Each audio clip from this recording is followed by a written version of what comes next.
प्यारे बच्चों नमस्कार। देखिए आप बिहार असिस्टेंट प्रोफेसर जो आपकी भर्ती आने वाली है उसको लेकर बहुत चिंतित थे। क्यों चिंतित थे? धरना दे रहे थे लगातार स्टूडेंट, और मैं भी आप लोगों के साथ में वीडियो बना के शेयर कर रहा था।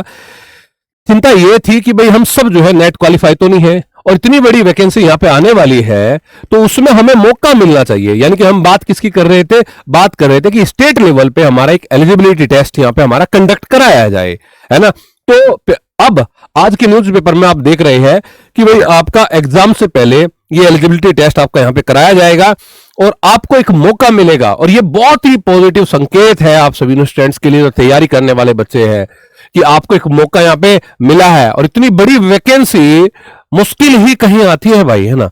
सभी स्टेट में असिस्टेंट प्रोफेसर से पहले ये भर्ती अभी कराई जा रही है, एस्टेट वाली, एलिजिबिलिटी वाली। चाहे एमपी की बात आपने की कि एमपी में अभी एग्जाम हुआ है हाल ही में, हिमाचल में अभी कुछ समय बाद होने वाला है, यही राजस्थान में भी हमारा होता है। हाँ, बिहार में लंबे समय से चीजें लंबित थी, अब आपका ये एग्जाम होगा।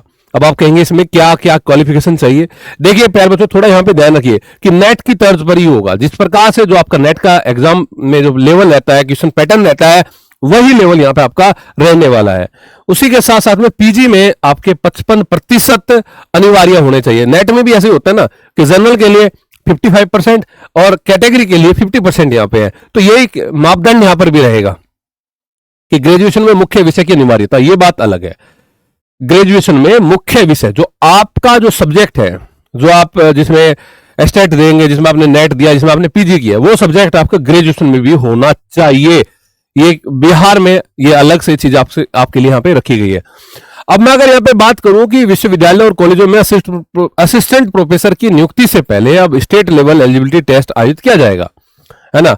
और जो भी पास करेंगे बच्चे या फिर नेट जो ऑलरेडी पास है वही आगे एग्जाम में यहाँ पे बैठे जाएंगे, है ना। राज्य सरकार उच्च शिक्षा में गुणवत्ता और पारदर्शिता सुनिश्चित करने के उद्देश्य से यह व्यवस्था लागू करने जा रही है। इसका ड्राफ्ट बिहार लोक भवन ने जारी किया है। यह ड्राफ्ट भी कल आपको हमने बताया था, है ना।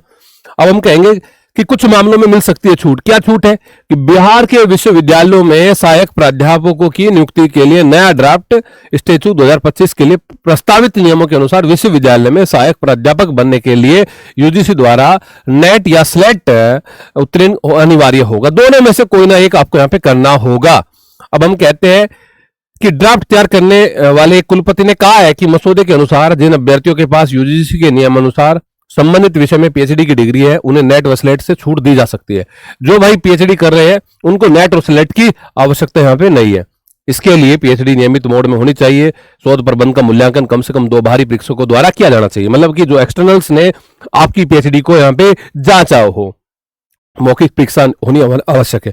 इसके अलावा पीएचडी के दौरान अभ्यर्थी को अपने शोध कार्य संबंधित कम से कम 2 शोध पत्र, 2 रिसर्च पेपर भी आपके पास में होने चाहिए। हम जनरली होते ही है, जब कोई बच्चा पीएचडी करता है तो उसके पास में ये रिसर्च पेपर होते ही है, निश्चित बात।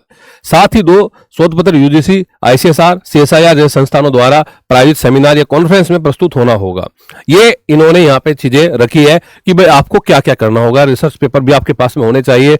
आपके एक्सटर्नल जो यहाँ पे आपकी जो थीसिस है उसको जो बाह्य प्रोफेसर है उनके द्वारा भी जांचा होना चाहिए, है ना। तो हम कहते हैं कि भाई स्लेट में मुख्य संबंधित विषयों में कम से कम 55% अंकों के साथ पीजी होना चाहिए, मास्टर होना चाहिए। अनुभव के नहीं मिलेंगे अंक, अनुभव के नहीं मिलेंगे, अलग से कोई अंक नहीं दिए जाएंगे। और पीएचडी को केवल नेट के समान माना जा सकता है। ये बहुत अच्छी बात है। कई बार क्या है ना कि जब पीएचडी के अंक जुड़ते हैं तो वो नेट से ज्यादा वेटेज उन स्टूडेंट्स को मिल जाता है जिनकी पीएचडी है। तो हमें लगता है कि यार हमारे पास तो पीएचडी नहीं है, तो आपके लिए बहुत ही बेनिफिशियल यहाँ पे रहेगा। तो ये एक शॉर्ट में अगर मैं कहूँ कि बहुत ही शानदार मौका सभी स्टूडेंट्स को मिला है।